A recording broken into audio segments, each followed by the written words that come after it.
The April 18th, 2024 meeting of the Land Use Advisory Committee to order. Anybody have any objections to the agenda as written? Not seeing any, so we don't need to vote on the agenda. Okay. So next up is approval of the minutes of the March 21, 2024 Land Use Advisory Committee. Motion to approve the minutes. Thank you, Phil. Gerald, you can second now if you want to. I'll second it. Yeah. Thank you. All in favor say aye. Aye. Opposed? We have minutes. So we have two information items this afternoon. The first one is draft land use policies and actions for objective 4 and objective 7. And go for it. Great, yeah. Do you have the clicker? Do I just, I probably don't need it. Oh, it's over there. Okay. I wouldn't be right. Well, I didn't know if there was, There's somebody in the back and Yeah. just magically. We have somebody who can do that, but he kind of prefers that you do your yeah, own. yeah. Yeah, he doesn't want to have to pay attention. Only in cases of technical Sorry, Greg. malfunction. Hi, everybody. I'm Eric Wycheck. I think most of you have met me before. I'm on Angela's team in local planning assistance. I'm the sector rep for districts 9, 2, and 10. So a lot of northern Metro Anoka County. And I've been sector rep for those districts since I started in 2015, so it's been a long time. I'm going to present on 2 objectives for you this morning, and we'll just kind of do some foundational slides first just to get us going here. Uh-oh, we're in the same problem as yesterday? Ooh, now we're really moving. Okay. Sorry about You that. can do that, I won't We'll be done by complain. 4:30. Like we're in a disco for a second. Brief recap, and then I think Angela, you can do this intro part. You want me to do it? Okay. And then I'll be reviewing objective 4, which focuses on natural systems, and objective 7, which is focusing on climate change. And then we'll have time for comments. Certainly, I would love to hear what you all have to say. Angela will probably mention this later on too, but we've been essentially going through a lot of internal and external review on all of the land use objectives. And right now, they're kind of frozen in time. We haven't changed them because basically we want to collect all the comments from our committees, from external partners before making those changes. So I don't think any of you will have seen these ones before, but just bear in mind that I might kind of tip off where we might be changing some of these because we've heard a lot of comments on them. So, and Councilmember Wolf kind of knows that as well. This is the timeline we're working towards. So as you can see on the left, we have the values, vision, goals, and then we've got the objectives, which were largely kind of set in place in February. We have made some revisions to those objectives too. And then right now we've really been working on policies and actions. So that's what you'll be seeing today with the objectives. And we'll be obviously going back out for consultation for public comment on these later on this early summer. Just a quick comparison between Thrive, MSP 2040, and Imagine 2050. This is across all of the different objectives for the new regional development guide, of which there are 8, yes. A lot of them will be, the Thrive has a lot of great original objectives, and we're basically adding a lot to those. So you'll see that some of them reflect some of that language in Thrive, but they've been updated and enhanced. We've got a growth management objective, a transportation-related objective, a community well-being and safety objective. Now, there was no equivalent in our last regional development guide for that one.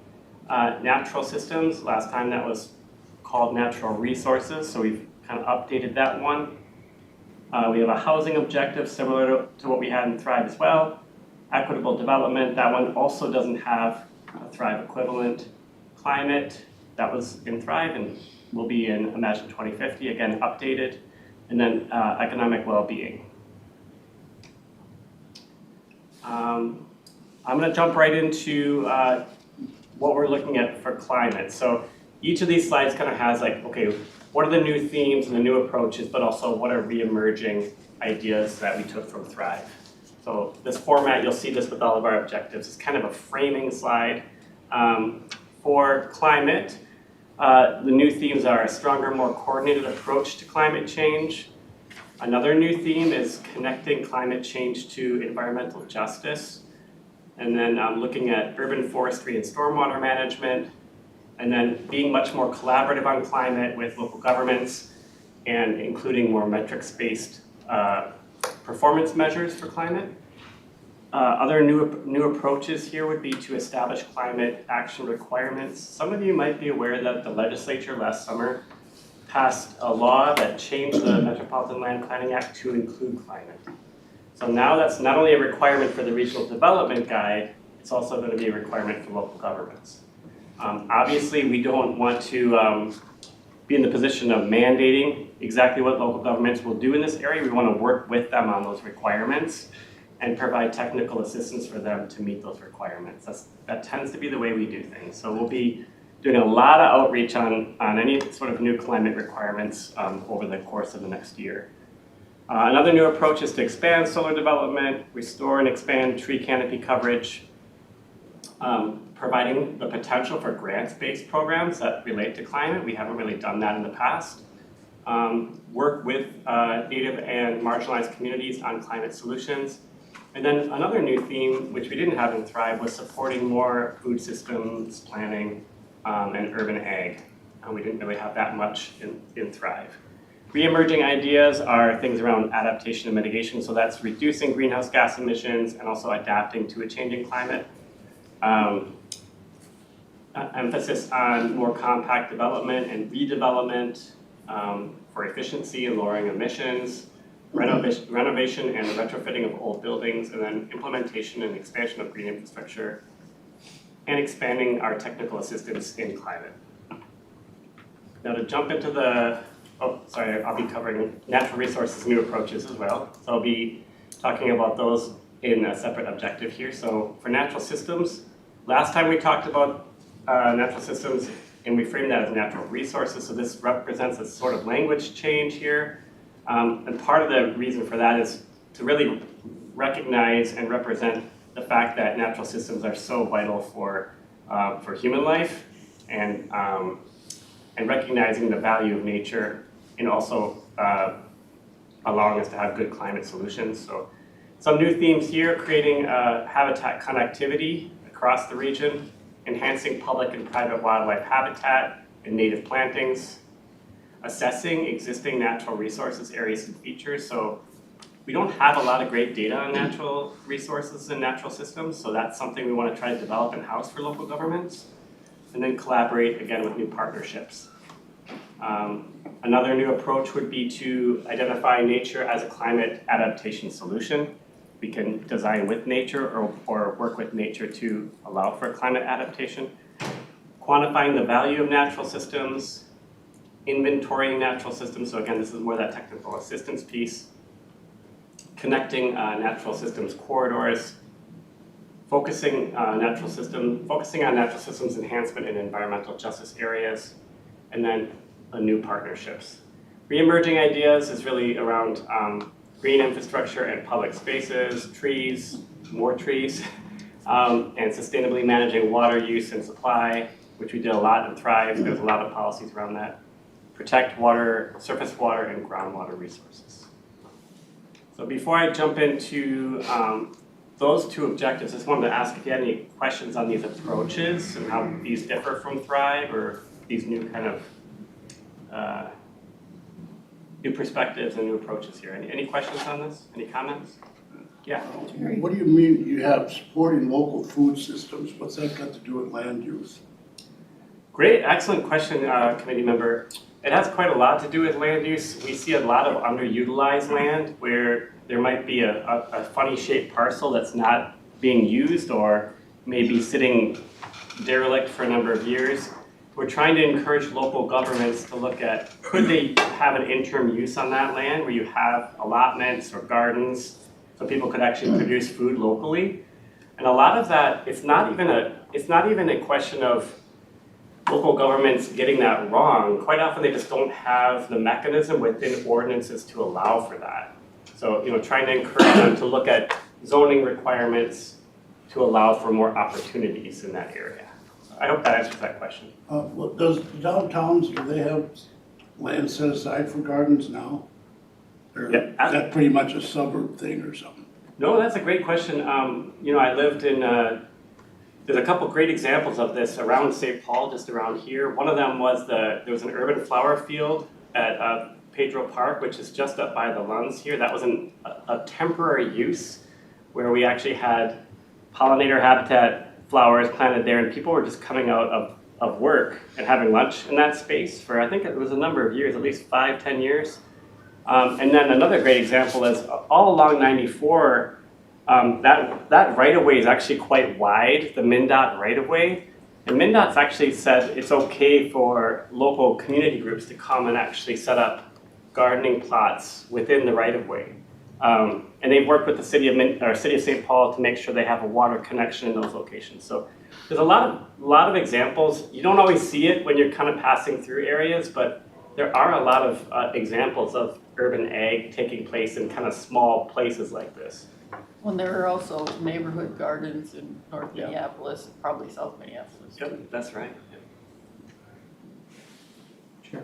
And I'm not sure exactly where to ask this, but it came to mind as I was reading the materials for today.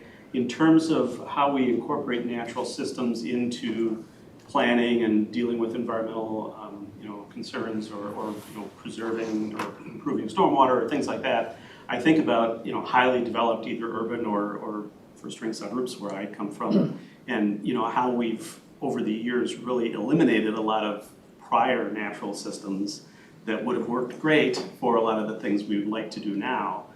And so a lot of times our solutions have to be large concrete tanks under the ground and things like that because we don't have, the natural systems are gone basically. And so I was wondering if we're working into this ways to talk about potential to even restore natural systems where possible in urban areas, and does that need to be emphasized more in some of the language and the wording that we've got, or would that be more in the policies that would follow from this? Yeah, thank you, committee member. I can address that. I actually really appreciate that comment and question. One thing that we're looking at is the fact that in the past, the region's done quite well, actually, to a large extent on preservation of large pieces of natural systems, contiguous pieces of land. We've got a pretty robust regional park system and local park system.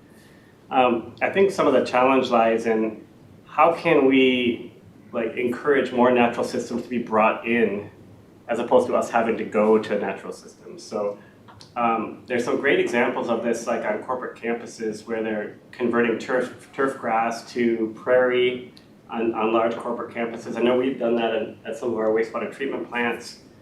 You'll see when we get to the policies that what we're really promoting here is a sort of all scales approach. And that could, to Councilmember Wolf's point, that could mean planting flowers in the front of your house. That also makes a difference, especially if you look at a whole block of that, what that might actually mean. So we realize too that, in a lot of cases, it will need to be concrete tanks. It just has to be, right?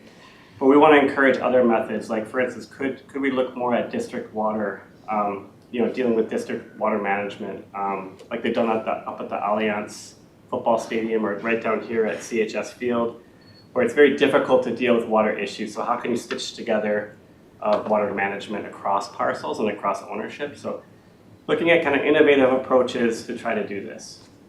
The reason it came to mind for me is that it was, I had seen something in Europe where they're doing a lot of sort of taking what was changed into narrow channels and ditches and sort of trying to restore them more to a natural waterway that is what was ultimately replaced. Even sometimes underground pipes are being restored to sort of open creek beds or those types of things. And obviously that can be fairly extreme. Yeah. And it came to mind as we were all excited about a project we did 2 years ago to convert a ditch into an underground pipe because we were all proud of the fact that we put a nice walkway over the top of the pipe and native plantings and things like that.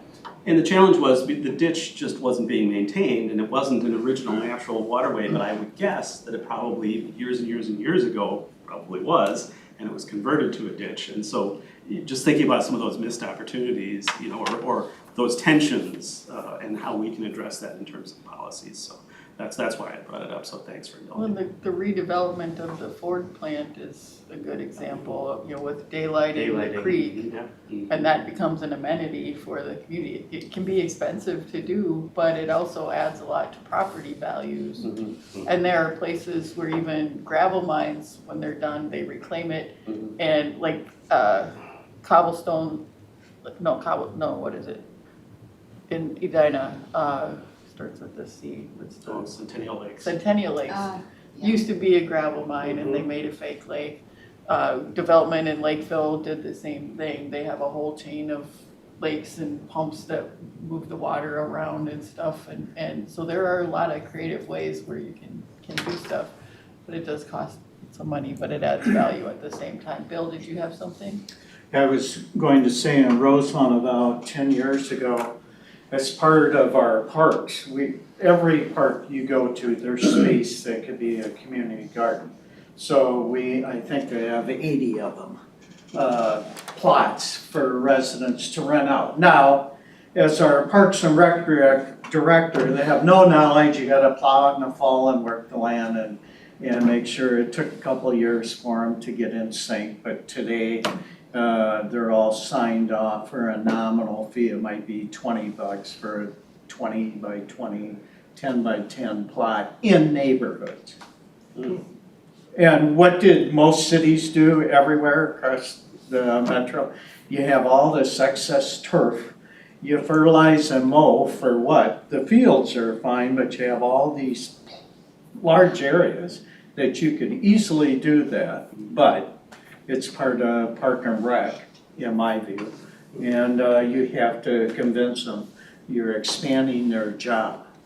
Well, it's even hard to convert maintained and manicured turf that isn't fields into just native plantings even. It is. Let alone garden spaces. We did that also initially, along City Hall, railroad tracks. We had large plots we used to mow, and it took money, and it took about 5 years to get the plantings to grow.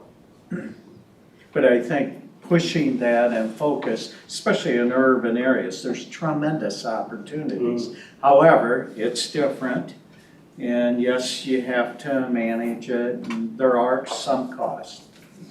I think it was back in the 90s when Minneapolis started turning some of their park property back into natural prairies and whatnot, and people lost their minds, but it's much more accepted now. Yes. Bill? Yeah, Eric, I was just wondering, in these marginalized communities, how do we incentivize, or is there any type of incentive to adopt some of these procedures or policies? That's a great question. I don't have an answer in terms of the Met Council, council incentives, but that's something we want to look at developing, is to actually, can we provide specific technical assistance or even funding to communities where we have a lot of degraded natural resources and natural systems, but also where there might be suffering from other issues like air quality issues. Like that could make a huge difference to people's wellness and livability just by focusing in on some of these interventions on the ground. So I don't know if Angela can speak to that more. I don't want to say that we're going to provide money when we're not, but I know we're looking at that. Chair and committee members, we are looking at ways to use some of the grant funds that we already have. We have a planning assistance grant fund, and we may look at how maybe peeling off a part of that for a climate-specific initiative or an equity-specific initiative to integrate those elements into local comprehensive plans for things that are encouraged, not mandated, things that we really want to see, but maybe local governments might not have enough resources to think about those things. And so we are thinking about how we might construct that grant program, and ultimately that'll be council decisions because it's grant funds, but we are looking at how we might be able to offer some of those incentives. There are some nonprofits that have been doing that kind of work, and there's also money from the legislature for a bunch of Hmong farmers to get land by Highway 52 for farming. Follow-up question Sure. then is, are these communities, are they made aware of these issues that we're talking about? I mean, do they know about it? Is it on their radar? We've been speaking with them, so I would say, we've been engaging specifically with what I would say are underrepresented groups in these locations, and they don't use the terminology that we use as planners, they don't use the jargon, but what they're talking about are some of the challenges. We hear almost in every engagement opportunity with local groups on anything to do with the Regional Development Guide, everybody said, we need more green space, we want more biodiversity and wildlife, and there's a lot of trash, and it's this area is dirty. It would be better and more if it was more beautiful and there was more green space, places we could hang out but also just enjoy the amenity of being around more parkland. So, and then, they kind of said too that it's not just parks, not just baseball diamonds. It's also informal or more like culturally specific green space. So we kind of heard that across the board. Especially post-pandemic. Go ahead, Phil. So, one more, the last question. That's what you're here for. Okay. Culturally speaking, there are different cultures that don't have, don't recognize or use parks because it's just not part of that's not where they came from. They don't use parks. How do we address that? Do you want to take that? I can answer it if you want. Go ahead. We've been actually working with a lot of the regional park agencies. We've had grants to help with outreach to different communities, and a lot of them are hiring people from diverse backgrounds to do the outreach so that there's that level of trust and the takes care of language issues and whatnot. But there's been a lot of work towards making sure everybody knows what's available in the parks and feels welcome, and they have programming that reflects their needs. Okay.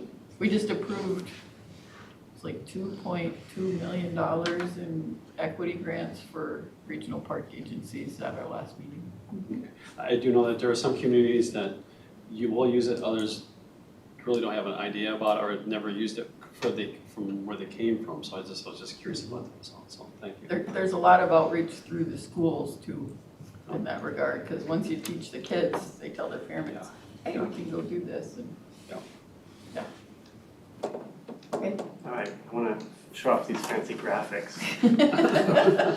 This is about the extent of my PowerPoint expertise. I'm going to just wait for this. There's going to be little stars that appear on my two objectives that we're going to talk about. So we'll be focusing on 4 and 7. We'll jump right into 4, which is the, that's very washed out and difficult to look at, but this is the natural systems objective, and I'll just read it out for you. So it's prioritize land use and development activities that protect, restore, and enhance natural systems at all scales. And this has 9 policies associated with it. I'll kind of just briefly talk through each of them. I won't go specifically into the actions, but I've summarized the actions below the policies. Policy 1 is to, honestly, I think policy 1 is going to probably go away, but it's talking about, and it's not because it's not a good policy, it's because it's actually showing up in a different objective. We kind of made the mistake of doubling up some of these. And this is really about creating informal public spaces that enhance natural systems features and public safety through community-centered design. I think that one will probably be deleted because we have that captured in a different objective. Now, policy 2, prioritize planning practices that support nature as a climate adaptation solution to build community resilience to potential climate impacts. And I'll just give one example of that. So we've been doing this for a long time, but we haven't called it this. A simple example would be, you've got a bunch of young people that like to play Frisbee golf. I've never played it, but it always seems crowded, I don't know. But that Frisbee golf area might be really busy, but it might also be designed to actually flood occasionally. Now that's actually a climate adaptation solution. We might not call it that, but it's got a multi-purpose. So it's got a recreational purpose, but then it also can be used for water storage in the event of a flood so that we don't have damage to homes. So that's an example of that. Policy 3 is to measure the value of natural systems to assist communities in their protection, restoration, and enhancement efforts. And I imagine that would be really going out and asking people, what do they think of natural systems or natural spaces? How do they value them? How do they use them? But the other thing that could be helpful for local governments is to actually try to put a monetary value on some of this stuff. And I know that runs counter to some conservation folk, but having worked for local government, I know that when it comes to elected members, sometimes decision-making can be made easier if you actually say, if we plant one tree, that's $7 back to the community through the benefits that tree is providing, right? So I think that can help with that decision-making process at the local level. So that's what Policy 3 focuses on. Policy 4 is really about inventorying what we have for natural systems. Met Council doesn't have a great handle on that, and that's not through any fault of our own. It's just that a lot of the state data on natural systems is really old, and it hasn't really been kept up. A lot of that's held by the DNR, and I'd say a lot of it's over a decade old. We really have to kind of go in and have a look at what's there, what's worthy of protecting, where are there opportunities for restoration and enhancement. I think Policy 5, prioritize compact and infill development to preserve high quality natural systems. I think that one will probably change or go away because we've heard a lot of comments on this one, but it's also kind of captured in other objectives too. Policy 6, protect, restore, and enhance connected habitat through natural systems corridors. So this again, this is where the mapping can become quite handy. Where are the wildlife going, where they live, where they need to travel to? We actually have a really interesting policy in action in the transportation policy plan related to this as well. We all know where we have to be careful with deer. There's a road by my house that I know is a transit point for deer and turkeys and all sorts of critters. So knowing where those locations are and can help local governments, but also the highway authority in putting into place things to make sure that wildlife can move freely across these areas. And then we've got 3 more here. So Policy 7 is to, again, to Philip Klein's point, talk about how how do natural systems connect with environmental justice? Can we look at things like air quality? Can we look at ways that can enhance quality of life outcomes in these locations through natural systems? And then number 8 is really focusing on new partnerships and learning from one another, especially from our native communities on natural systems. And then the last piece is really focusing on encouraging public and private wildlife habitat and native plantings across different types of land uses. So that's really looking at academic institutions. We've seen that more recently on college campuses too, where they're, again, removing turf. And actually the students are putting in and maintaining quite often pollinator habitat as part of their coursework. So, there's opportunities where we could be doing this on where we have these large landowners, but also, within private space too, within subdivisions, for instance. Are any of you familiar with the Lawns to Legumes program run by the Board of Soil and Water Conservation? That's a really interesting program where you apply for money from the state, and they give you about, I think, $400 to put in a pollinator patch in front of your house. And then they map that, they can kind of see how that's all getting stitched together across communities in the state. I actually applied for a grant a couple of years ago and got one, and I don't think I would have done the project had I not gotten that state funding. So opportunities on private land as well. So how big of a pollinator garden did that get you? My whole front yard. Which is, there's lots of different sizes of. I don't have a huge house, but it's interesting just to notice the difference in the amount of critters and insects that it's been attracting just in the year that I've had it there. So this will be the big year because I think it's really coming back strong. So we'll see. But any questions on these 9 policies related to natural systems? Then Bill. Do you have any grants? Oh, I'm sorry. No, Phil first, then Bill. Do you have any grants to actually buy pollinators?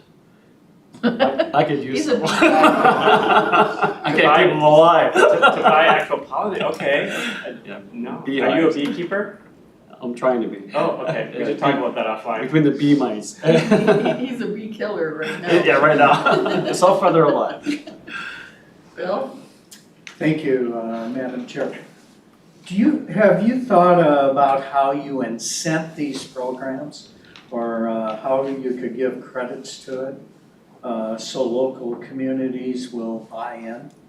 A lot of these are, in my view, no-brainers, automatic. But if you cannot figure out a way that I'm gonna reward you by doing this, in a sense. That's a great question, and I'll try to answer. I don't know if Angela, if you want to chime in, but I'll give you one example. One of the best things the Met Council can do is to provide information to local governments to help them make commitments. When we don't have that information, a lot of times governments are making commitments essentially with a lack of information. So, and I'll provide an example of this. There's always been a solar requirement in the Metropolitan Land Planning Act. So communities have always had to plan for solar in their comprehensive plans. I think that was put in there in the 90s. I don't know how it got into the act, but in the past, communities would always just put a policy related to solar in their plan, but it was kind of meaningless.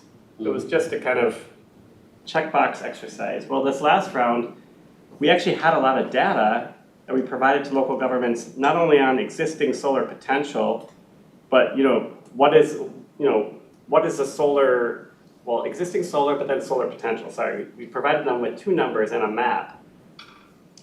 And for the first time, because communities had that information, they could actually make commitments that were meaningful. They could say, we want to focus on solar in our commercial industrial area, or we want to focus on solar in this location, or we want to change our ordinance to allow for more solar on residential buildings.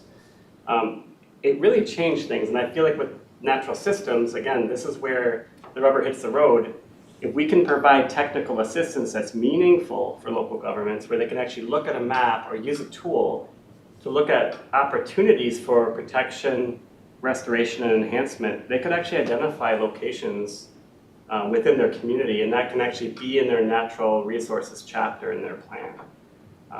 That's kind of my hope, but I don't know, Angela, if you have anything to add. Yes, Chair and committee members. Another thing that we do, not only connecting communities with available technical assistance, but we also connect them with one another.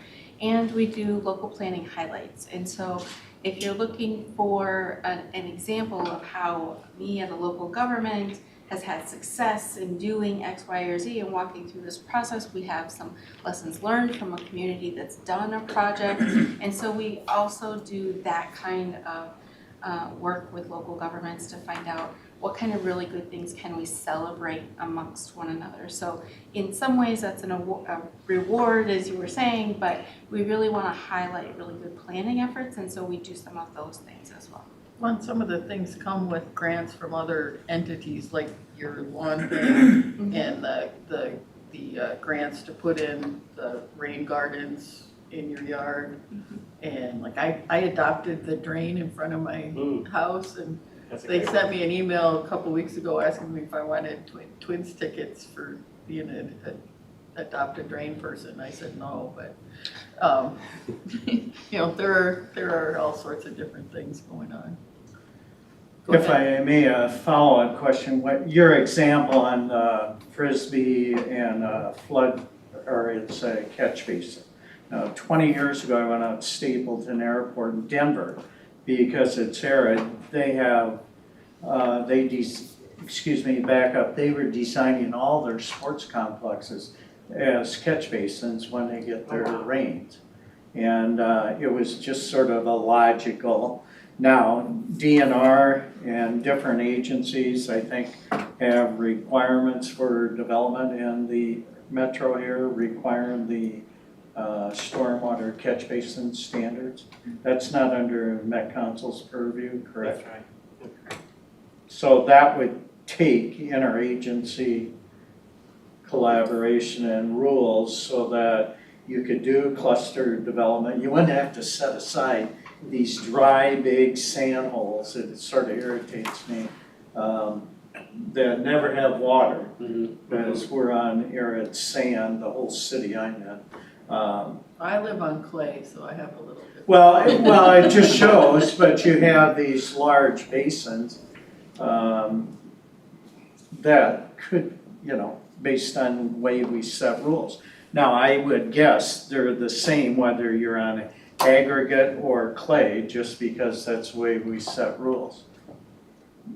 But I would agree with you, there's creative ways, however, it might take other state agencies to agree with Met Council and communities, yes, that you can offset these.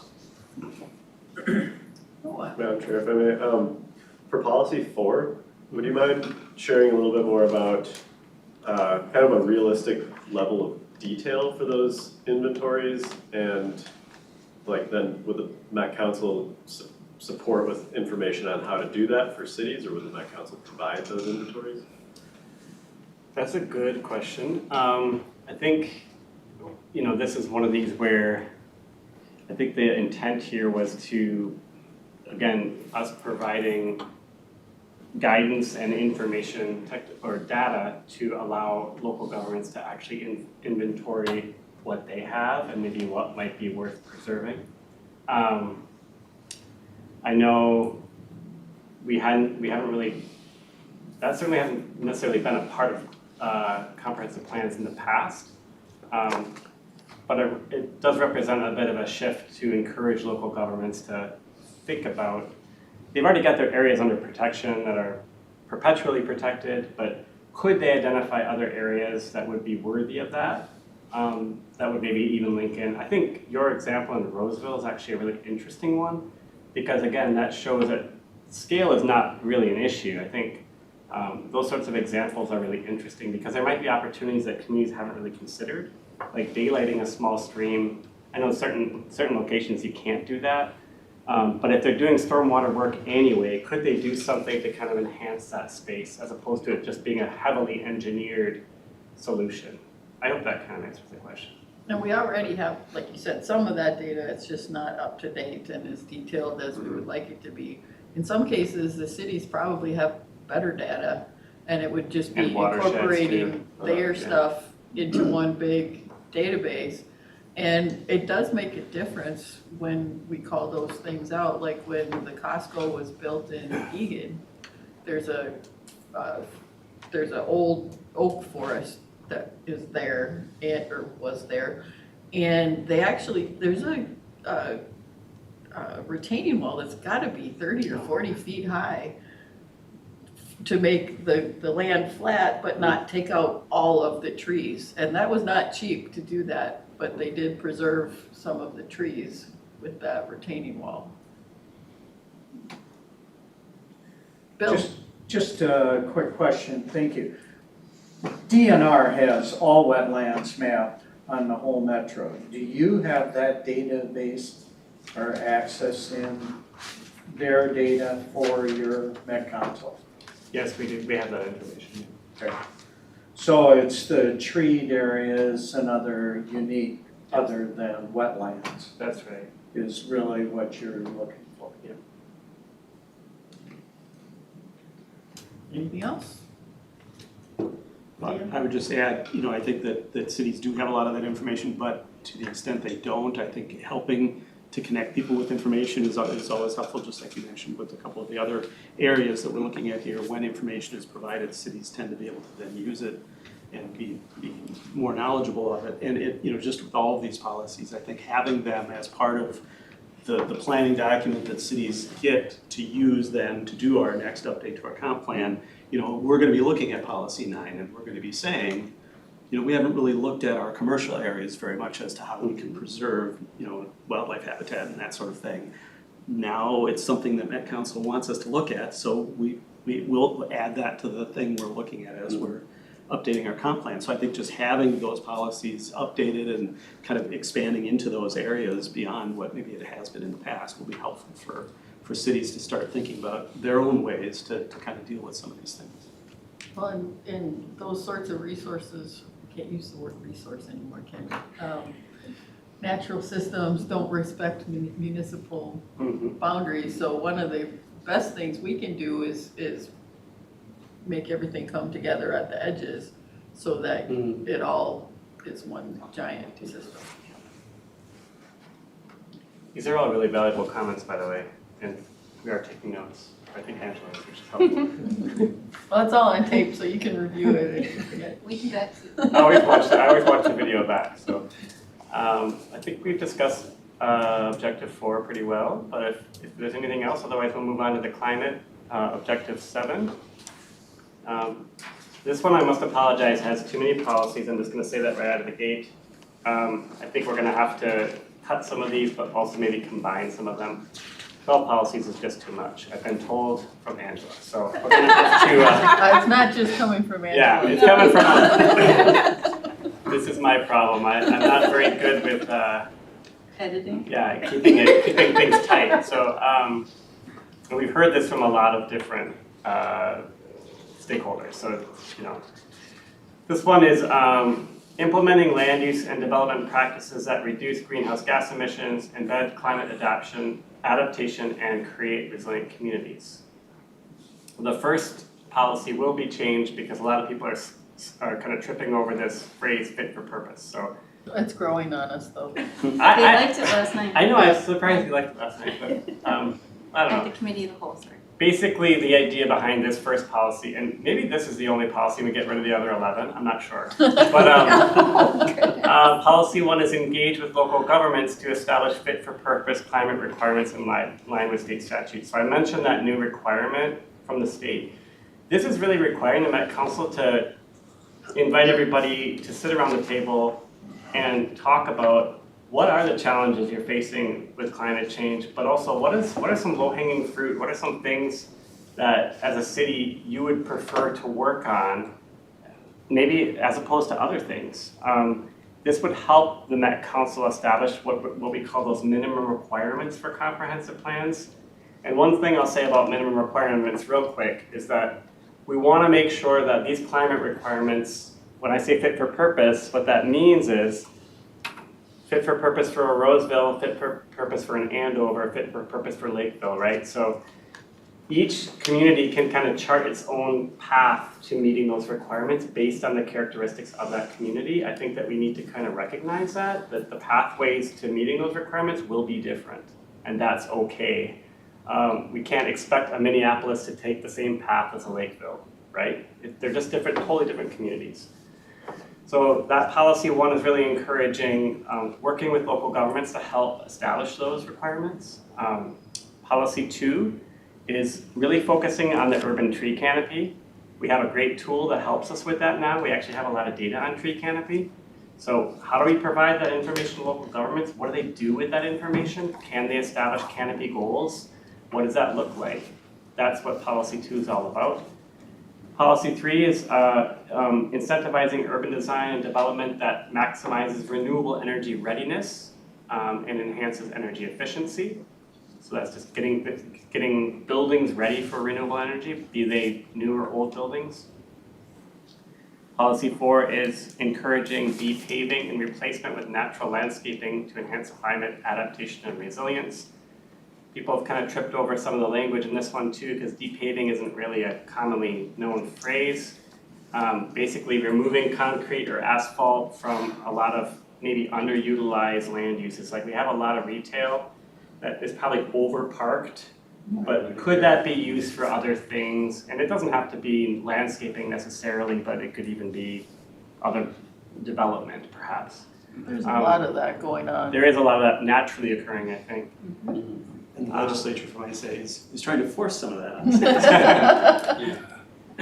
Policy 5 is really about making sure solar panels are installed in underutilized land areas, on industrial land and accessory to complementary uses. So we've been engaging heavily with the ag community on solar, and we know that that's a challenging, contentious issue.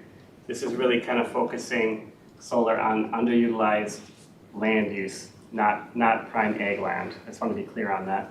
Well, and putting it closer to the user eliminates the sense. line loss that you have by Yeah.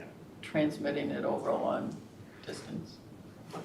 Policy 6 is looking at renewable energy systems and deployment in communities, especially high energy burdened households. So can we look at some of maybe those environmental justice areas where as a proportion of people's income, their energy cost is actually quite high compared to a lot of other people? Could renewable energy provide a partial solution to that if it's done right? Policy 7 is supporting low impact design and integration of climate adaptation measures into development to prepare for current and projected climate impacts.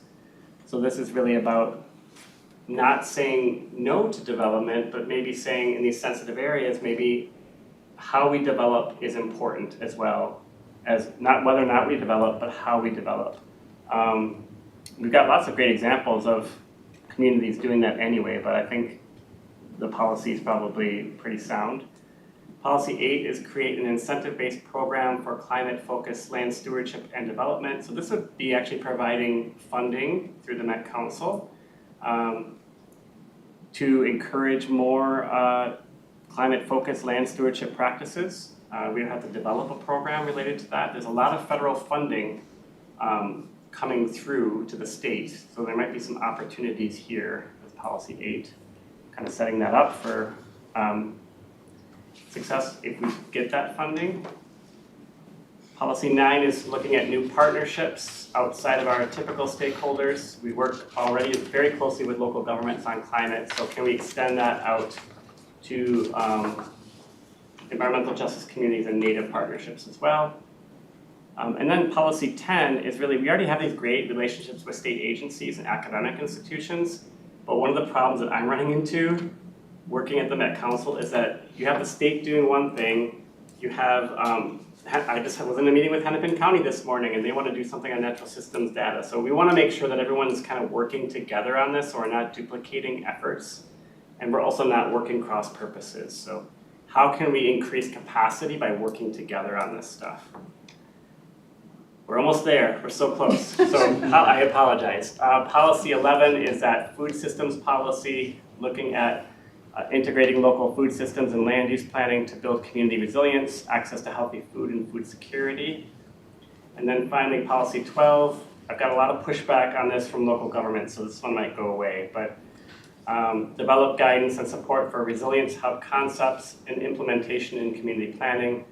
So this is really when we do have a climate emergency, a local flood or something, you know, how do we make sure that there's resources, like language resources, but also places where people can muster and everything. And local governments are saying this is already covered by the counties through hazard mitigation, which is true to a large extent. So we don't want to, certainly don't want to duplicate those efforts. Any questions on these? And I'm happy to go back to any of them if need be. I know that was a lot. Phil and then Jerry. Just wondering, are we doing any outreach, like in the solar part of this policy? Have we done any outreach towards the electrical companies like Excel or Connexus to get their feedback on that? Because they're the ones that have to provide the substations in order for all this electricity to be fed into. And if a substation, for example, in Scandia, they can't take any more electrical solar panels because that substation is full.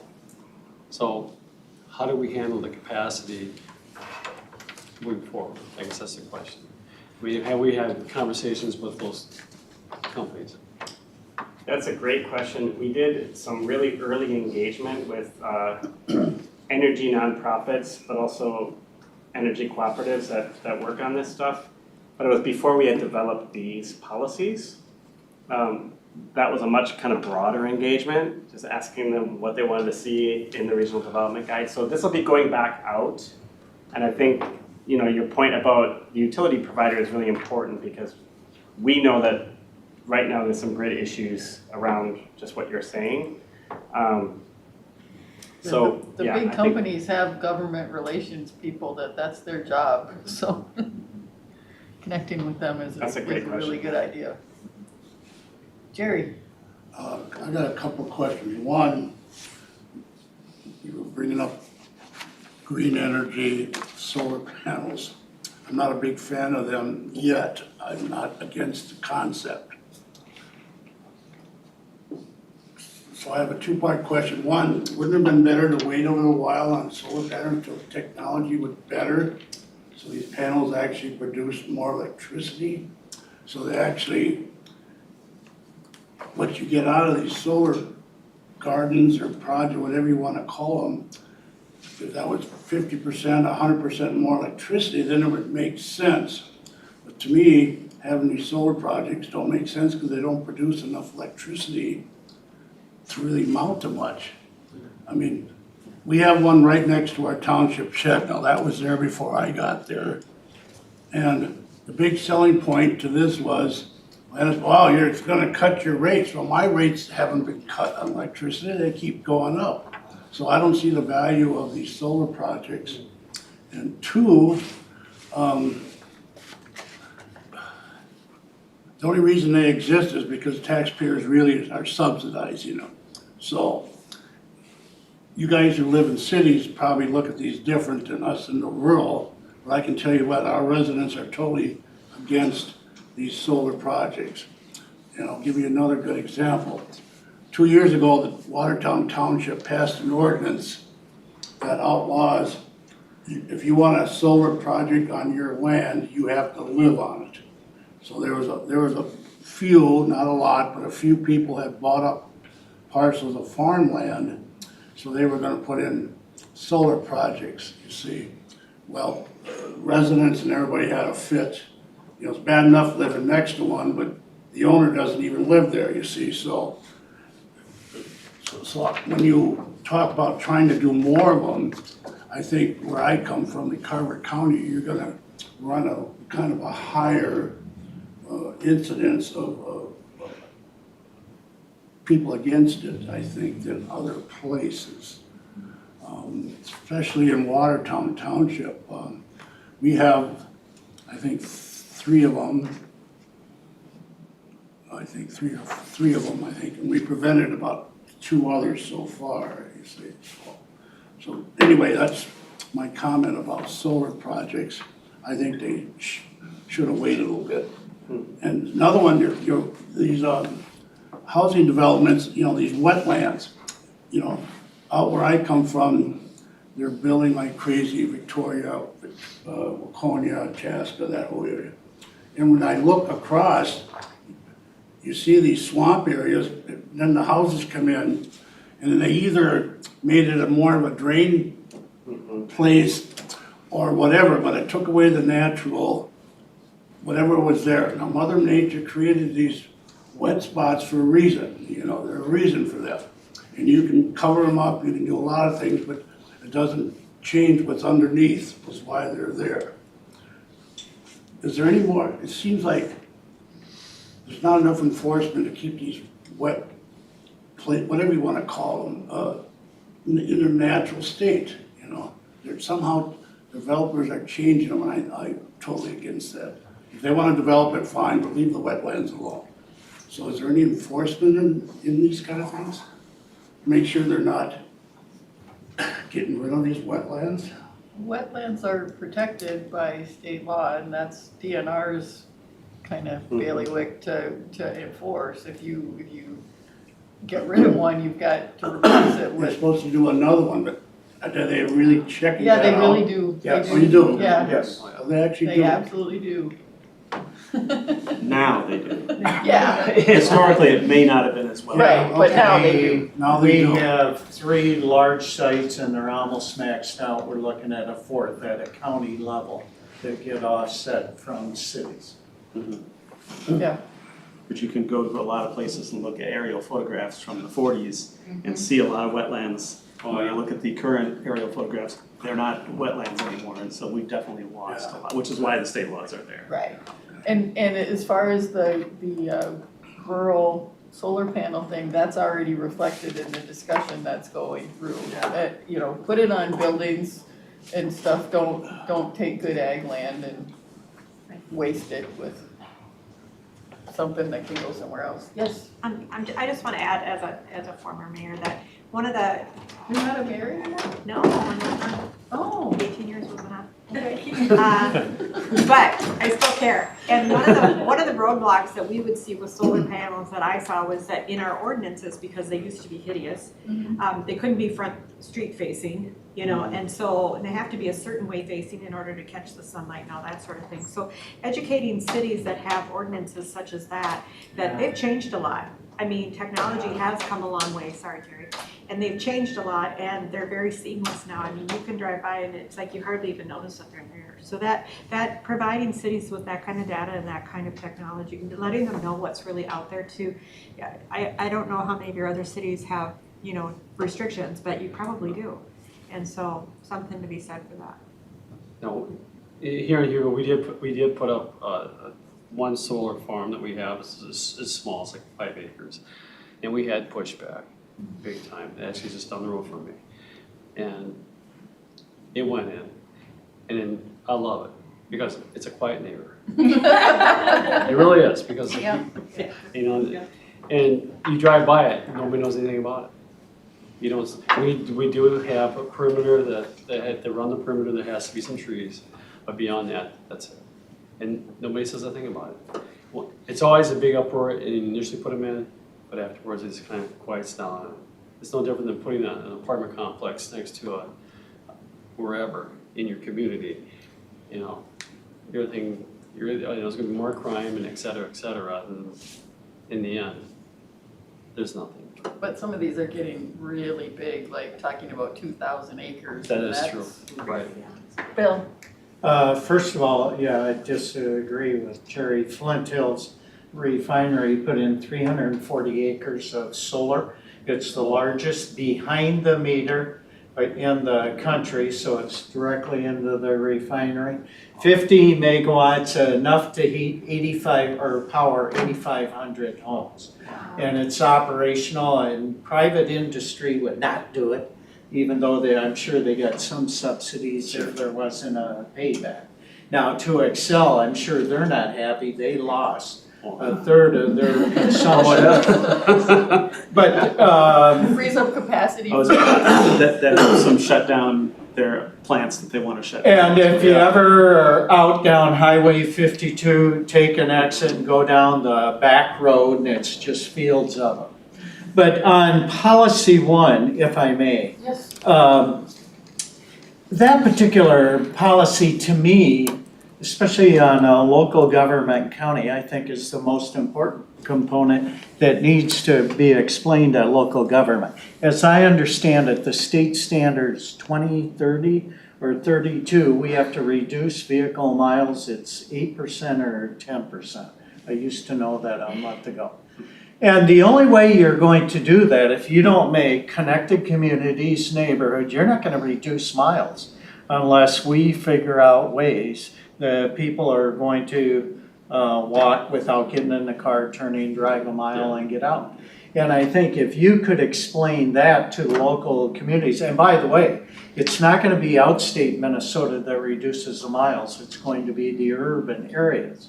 So I think taking that state number, communicating to the local governments and how we can, either the legislature wasted their time creating the standard, or otherwise, if we're not engaged at the local on-the-ground governments, we're never going to make it.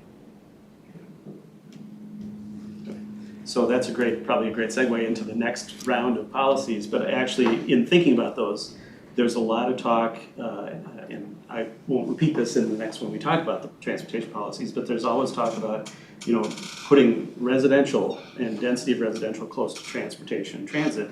But I think if we don't also look at how our commercial and our job centers relate to transportation and transit, we're only dealing with half the equation. And so that was going to be one of my comments related to the transportation policies, is we're great at talking about planning for residential density, but we also have to look at job density on transit, because that's one of the biggest things I hear from residents who can access transit is they get to it easily from their home, but it's nowhere near where they can find jobs, so it doesn't help them to take the transit. So I think that's a key part of it. So I appreciate that comment, and it segued nicely for me into that comment that I was going to make later.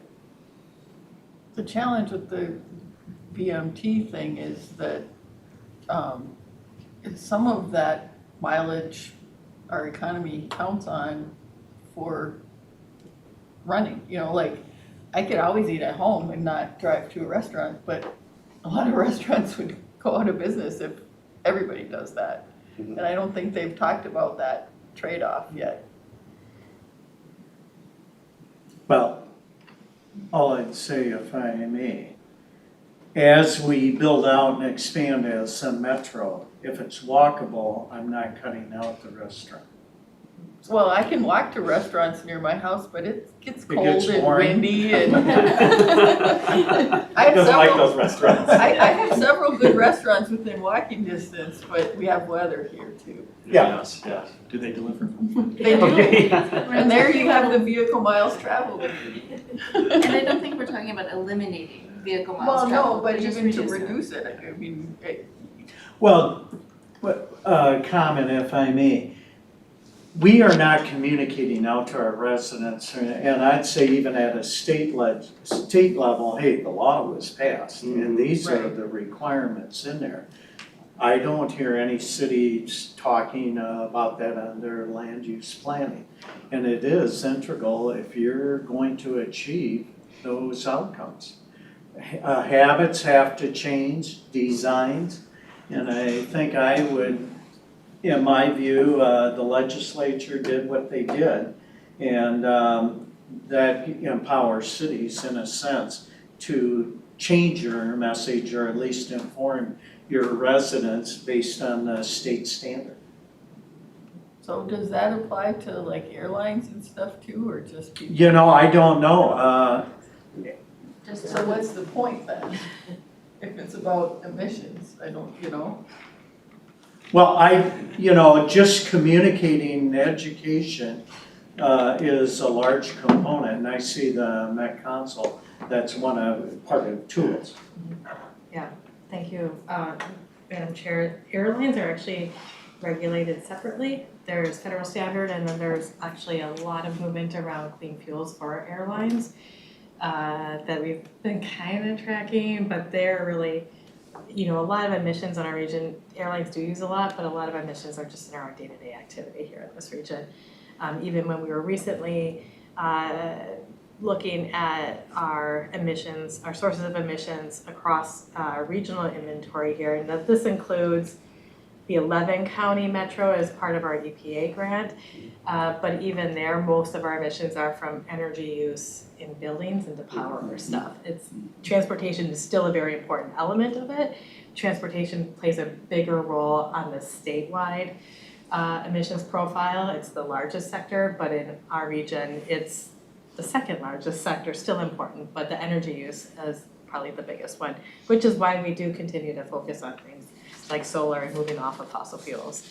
We do benefit from most of our region being served by Xcel Energy in that they have a plan for transitioning and have been transitioning a lot of the fuel, their fuel sources, which is where we've seen a lot of gains in the last 10 years. It's just improvements in that energy grid.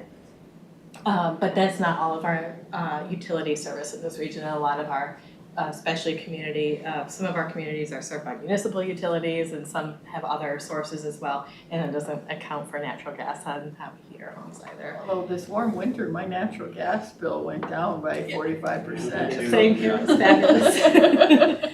More money for restaurants, right? Yes. Okay, where were we? One side issue, and the Met Council's had grants over the years, but when you look at poorer neighborhoods, I often think if we could come up with some creative ways of completely replacing the heating unit or cooling unit in poorer neighborhoods, it'd be more gain long-term than incidental small programs. And I will say, I don't want to speak out of turn here, but She comes back again. as part of the federal, we've got this federal planning money for climate that's come through for all the regions in the US, and we're part of this. And Lisa in collaboration with others, and Met Council in collaboration with others, have put together a really good proposal for decarbonization of residential homes. And it would really focus on just what you're saying, where is the biggest need for that, the energy burden need? So we're hoping that we're gonna be successful in that grant. That would be pretty big if we did. Yeah, absolutely. We partnered with the state of Minnesota, who's doing a broader program across the entire state to focus on the metro area in partnership with Minneapolis and St. Paul, who already have programs for their cities. So we would kind of cover the rest. And we were looking, I can't remember, I think it was a $30 million program that would really focus on both weatherizing homes, obviously reduce the actual energy use before you start changing over to your heat source for that. But we were estimating up to anywhere from a 50 to 80% reduction in energy use and emissions from residential homes. The focus in the climate pollution reduction grant program and the phase 2 program is on environmental justice, so realizing community benefits and more energy cost burdened neighborhoods and lower income neighborhoods. So that was the focus of our grant, and we hope to hear, and we'd be really excited if we get to announce it. Okay, anything else, or are we ready to move? Okay, Noah. Just really quick, this might be getting too tangential, but as far as anybody knows, has any agency considered, like, we have a lot of dedicated bus lanes, which is great. Have we ever considered, like, also allowing, trucks that are delivering goods, kind of like essential services, to allow use of those lanes in addition to buses, so that you're fostering the kind of that like between node for businesses efficiency, but you're not incentivizing the average person to drive more, but you're like freeing up lane space and incentivizing, or I guess making it more efficient for delivery companies and that sort of thing. I've not heard of anything. I love that comment. I mean, I think that's something we should bring back to the transportation planners here at the Met Council. I think that would be a really interesting idea. As long as they don't park and unload. 'Cause Yeah. then- And they're not semis. Yeah. All trucks, yes. Yeah. But, length restriction. Just one thing back to the energy and the energy burden households and things like that. We just did our Partners in Energy program with Right. Excel. Fantastic, and that's Yeah. one of the specific focuses. So I would encourage cities that haven't done that to do that, because that has got us focused on how we can target our programs as a city to help those energy burden households. So that's another tool in the toolbox to address it. So did want to mention. Okay. Thank you. I think we can ask Greg to queue up the next presentation. Is that right? Yep. Greg, Yeah. if you can hear me, that'd be great. He's busy eating his cookies. I think it's still me for the Yeah. first one, yeah. Well, thankfully, these ones don't have 9 and 12 policies, Yeah. so Yeah. I should be able to move a little bit more Yet. quickly. Dan. We should just take Mayor Fry's take on keeping our nasty cat blankets nearby so we can keep the heat down in our homes. I have a nasty dog blanket. I don't have a nasty cat blanket. Our home's nice and warm.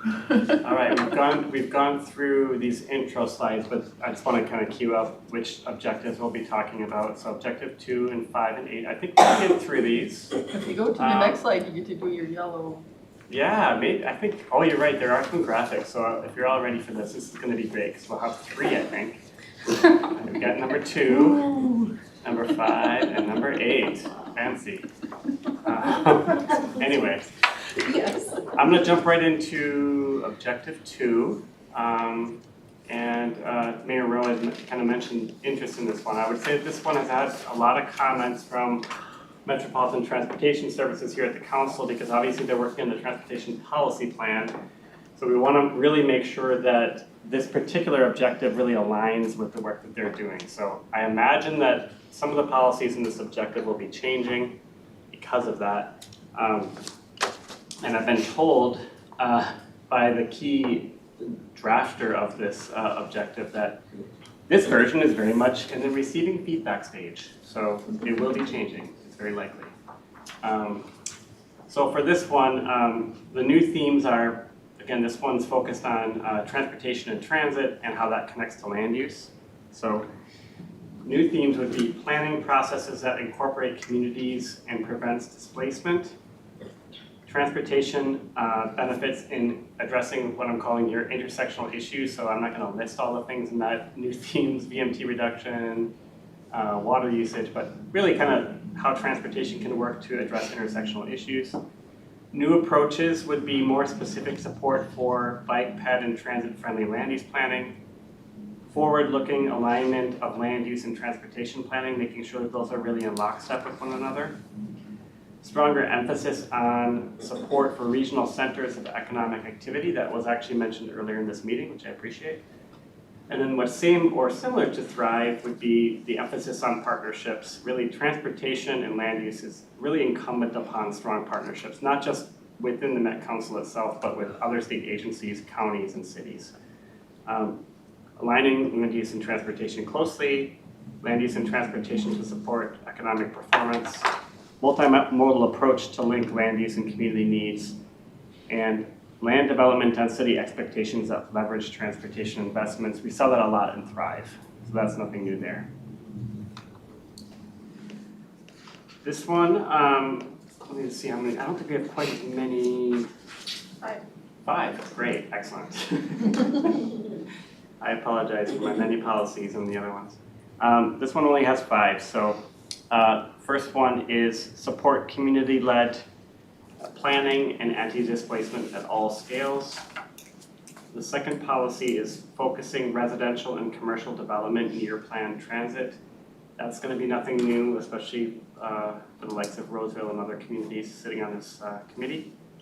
Multimodal and multi-ability transportation options is number 3.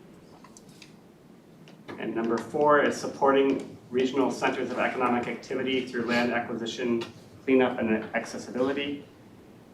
We did do some early work on economic activity centers in Thrive, so I think this would really expand that work. And then policy 5, which is prioritizing natural systems preservation, restoration, and enhancement near transportation and transit features.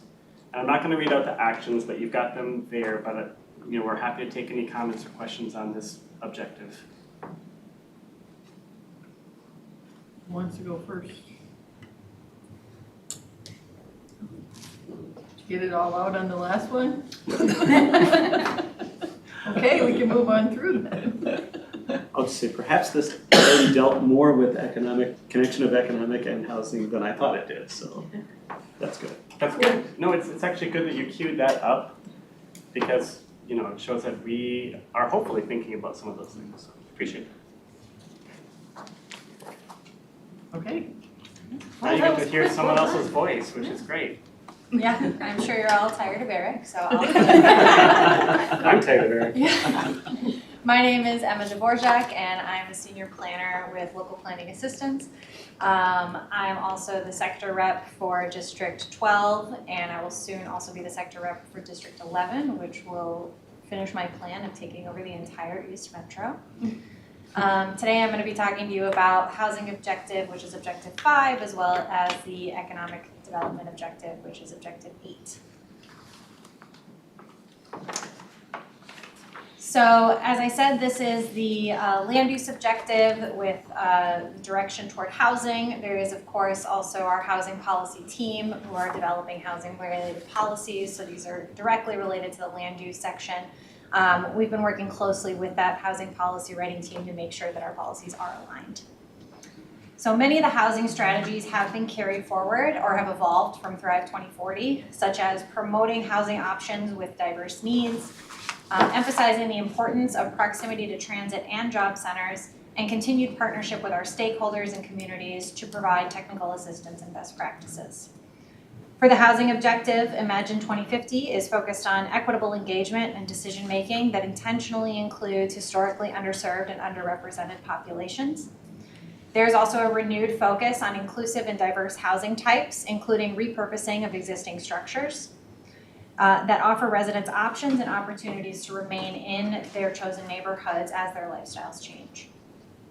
Additionally, these policies promote a stronger emphasis on building connected communities with the integration of cultural values and norms as housing needs. Our new approaches are centered around community collaboration and engagement and decision-making, strategies to create more diverse housing types within neighborhoods, and seeking to remedy historical land use and housing discrimination practices.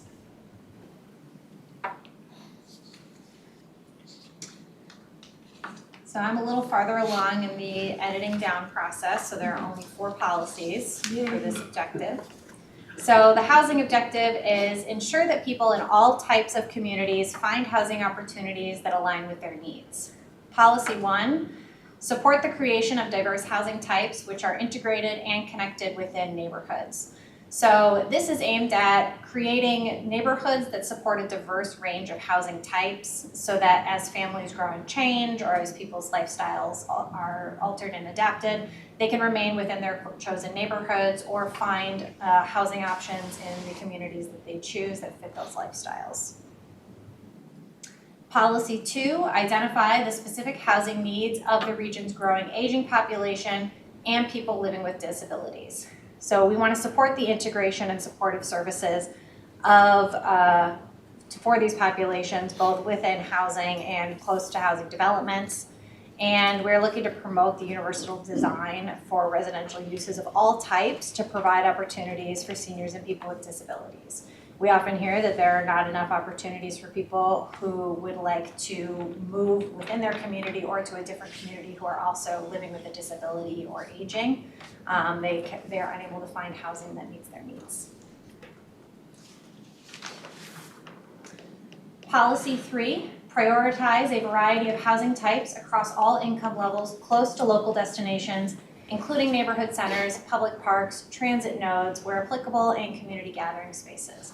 So this is about locating not only affordable housing, but market rate housing within communities so that they are looking at creating those integrated income communities that are close to where people work, where they are playing, where they are living, so that they can have a more cohesive lifestyle.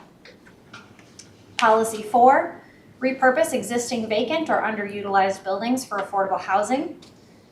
With the onset of the pandemic, of course, we saw a lot of our existing office buildings or downtown spaces become less used or disused due to the work from home or remote type of work that is now very common. So we want to explore opportunities for adaptive reuse in these buildings with a prioritization of looking at affordable housing, but other uses as well as the building allows.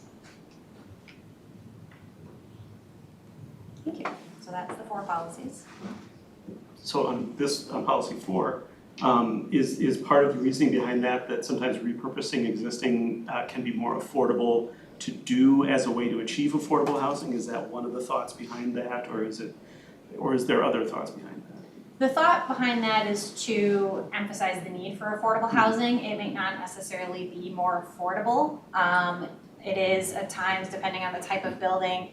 For instance, an office building may only have 2 bathrooms, and if you're converting it to a residential building with 40 units, then you need 40 bathrooms. So often a lot is needed to do that, which can create costs, etc. And then on policy 2, which will focus specifically on aging and disabilities, I wondered if it made sense to think about that in terms of also people who need supportive housing of other forms. And that gets into, once again, some of the affordable housing. Some of the most challenging housing to provide is that for people who need that extra support in addition to the place to live. And so I wondered if that type of language or discussion fit into that policy too, to maybe broaden it out a little bit, to think about that. So Yeah. Just a suggestion. That is a great point and something that was also brought up at our work group meeting yesterday morning. So that is something that we're going to look at integrating into this policy. Thank you. Bill? I don't know if this will work, but just since there is such a large amount of commercial space available, you might look at incenting SAC charges if it's converted to housing. Certain amount of SAC charges could be waived. And developers, that would incent the developer community to look at creative ways. Absolutely. However, that could create a financial issue for the Met Council. Well, it runs contrary to the way that SAC is set up by charging I mean, you're gonna get credits anyway if there was a previous use. I especially if it was a understand restaurant. that, but sometimes it could be significant. So you might have to look into it and research, but again, when you're out there incenting something that you want on the affordable, higher density, it could work. I sense that Ms. Barajas has something to say. Thank you, Councilmember. Actually, our housing team has been talking with our environmental services team, not about waivers, but about how we might consider other funds that actually still build in the SAC so that we continue to have that access to build out and pay our debt service on the program, but also where that funding source might come from in order to incent that affordable housing, because we know if we can bring that cost down, that would be a really great thing. So it is something that our ES finance, our environmental services finance teams and our housing staff are really deeply investigating, because we know the waiver doesn't go over well either. We've had a number of livable communities grants where dead commercial was being turned into housing. And I think the land tends to be a little cheaper than land that's zoned for multifamily, which is part of why developers are pushing so hard to have that blanket exemption in the legislature, because the downside of us zoning all of that multifamily land ahead of time is that it's expensive. Well, certainly communities like us that have banked a lot of credits, as a community could probably apply some credits towards those developments that Met Council may not want to do in terms of waivers of SAC charges. Right, that's certainly an opportunity where local governments have a lot more flexibility when you have that, and obviously with your own local SAC and water access charges too, that those are other opportunities that we can't control, but we could support. You can even sell your bank SAC. Oh. They won't come cheap, I'll tell you. But we're taking offers. Well, they're not going up in value anymore because SAC has been flat since like 2014, so I apologize for that, but. But I think, changing uses of properties where there is a significant change and That's a people handy looking thing at- to have. Oh, it's nice. Yeah. Yeah. Oh, yeah. Okay, anything else? Eric wore everybody out on the first presentation. Pace only have 4. All right, so we'll move to objective 8, which is our economic well-being objective. So our work from 2040 continues with the integration of economic competitiveness strategies in the region, promoting economic well-being through collaboration and partnership with external agencies, stakeholders, and the community, and advancing research to understand the region's economic needs. For Objective 8, the new themes emphasize racial equity in the region by reducing and eliminating economic disparities and injustices. These policies seek to prioritize workforce development and place a greater emphasis on sustainability and combating climate change. New approaches include place-based support to ensure vitality and economic well-being within different types of communities, equitable access to a diverse range of jobs and workforce development resources, and the integration and consideration of culture and art to preserve neighborhood assets and support business districts in immigrant communities and communities of color.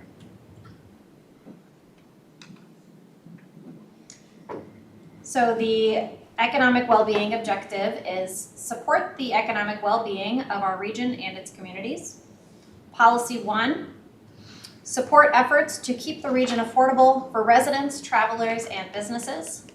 So of course, this objective is focused on that place-based approach. So this would be more tailored towards each community and how they can each preserve the economic vitality of their region in a way that keeps the region affordable to their residents, but also attracts visitors, travelers, and new businesses to the area and retaining existing businesses. Policy 2, support industries that directly contribute to addressing climate change and promoting environmental sustainability. This policy is aimed at looking for businesses that are not just green, but actively promoting environmental sustainability and combating climate change. and supporting businesses and entrepreneurs that are adopting sustainable models and eco-friendly practices. Policy 3, value and promote economic growth and well-being of Black, Indigenous, people of color, immigrants, people of all ages and all abilities in the region through equitable access to economic resources. So this includes ensuring equitable access to skill building, mentorship programs, and diverse job training programs, as well as culturally responsive access to financial services and resources that match the morals and values and cultural needs of the community that they are serving. Policy 4, advance economic equity and well-being in historically underserved communities by fostering growth of small and local businesses, entrepreneurship, and diverse industries. So this is looking to support those small businesses in our communities as well as the small businesses that are owned by Black, Indigenous, and people of color, and looking to support those communities through the integration of cultural resources and advancing those business districts. There's only 4. Yeah. Thoughts? I was trying to link this to land use, and so I was having a little bit of trouble with this because a lot of this talks about great things to do, but I wasn't sure how, I wasn't just finding the connection there, so maybe you could elaborate that on a little bit. So, and of course Angela can jump in if needed, but so the integration of land use here might be related to where these communities are located and what sorts of land use can support the small businesses that are around them. It's also linked to transit, supporting those communities. We've talked before about connecting not just residential areas, but these commercial business areas to transit, offering those opportunities as well to our small businesses and communities of color. And some feedback that we have heard is that, especially communities of color, they're looking for transit opportunities that they can use where the transit hub itself becomes a commercial district where they can do a little bit of shopping on their way and it becomes integrated into their regular life. So those are just a few ways that land use can support this. Thank you. Anybody else? Chair, if I could add just Sure. one thing. Chair and committee members, also thinking about as you're supporting workforce, that requires housing and so all of those things where people are involved impacts the built environment. And so really trying to find those connections between job centers, housing, transportation networks, and land use. I hope that helps. Sure. Yeah.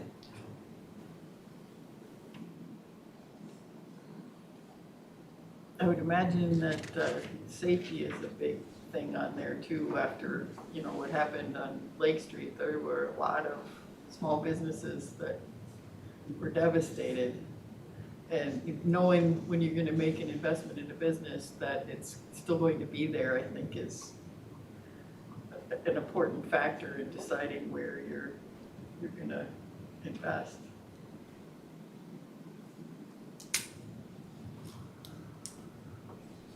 Anything else?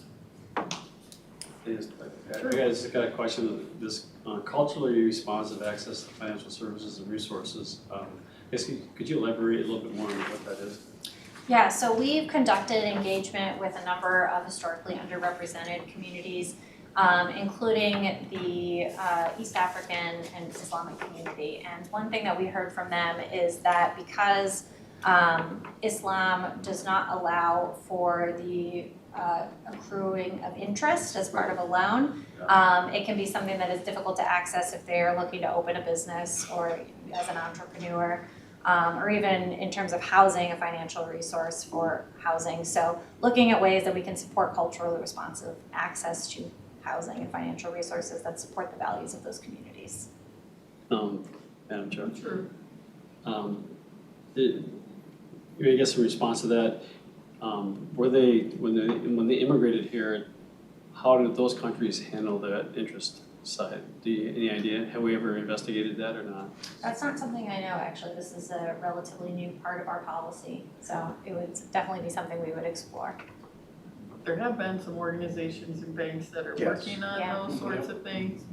And contract for deed, I think, kind of gets around that, but it's Correct. really risky to buy a house that way. And there's a couple banks in the metro specifically working with those communities, structuring loans. Yeah. So it's less of an issue than 5 years ago. No, I've done business with ethnic groups before, so I understand that it is an issue. So I get that. Okay, anything else? We are overachievers today. Wow, well done, Emma. 5:30. Good job. 4 policies. Because of the Yeah, cookies. thanks for the balls.